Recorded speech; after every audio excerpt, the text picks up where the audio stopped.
Hello বন্ধুরা, welcome to my mini blog. প্রত্যেকবারের মতো এবারেও আমার ব্লগে তোমাদের সবাইকে স্বাগত।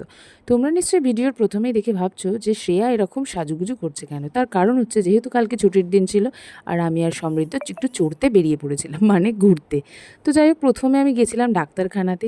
তোমাদের বলেছিলাম আমার চোখে একটু ইনফেকশন হয়েছে, চোখটা খুব জ্বালা জ্বালা করছে। তো প্রথমে আমাদের প্ল্যানিং ছিল ডাক্তার দেখানো। আমি বেলঘড়িয়াতে চোখ দেখাই, ওখান থেকে আমার এই প্রত্যেকটা চশমা তোমরা যেগুলো দেখে থাকো সেগুলো সবকটা বানানো।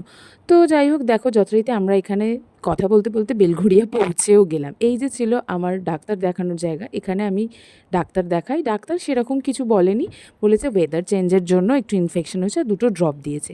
তো অলমোস্ট এখানে দেখানো হয়ে যাওয়ার পরে তারপর আমি আর সমৃদ্ধ বেরিয়ে পড়লাম এবার দ্বিতীয় স্থানে যাওয়ার জন্য। এই যে মুখটা বেঁকালাম দেখলে তো, তার কারণটা হচ্ছে ওখানে আমি ভিডিও করতে করতে হোঁচট খেয়ে গেছিলাম। আর সমৃদ্ধ আমার পেছনে লাগছিলো, ঠিক হয়েছে, এরকমভাবে কানার মতো ভিডিও করবি, এই অবস্থাই হবে। তো যাই হোক, দেখো আমি পৌঁছে গেলাম বাগবাজার। প্রথমে শ্যামবাজারে ঢুকেছিলাম, ওখান থেকে বাগবাজারে, কারণ এখানে আমি সিদ্ধেশ্বরী মন্দিরে পুজো দিতে গেছিলাম।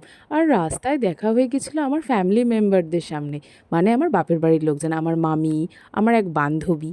ওরা তো অনেকটা দূরে থাকে, তাই ওদের সাথে সবসময় দেখা হয় না, যাওয়াও হয় না, বাচ্চা ছোটো বলে বাপের বাড়ি যাওয়াটা একটু চাপ হয়ে যায়।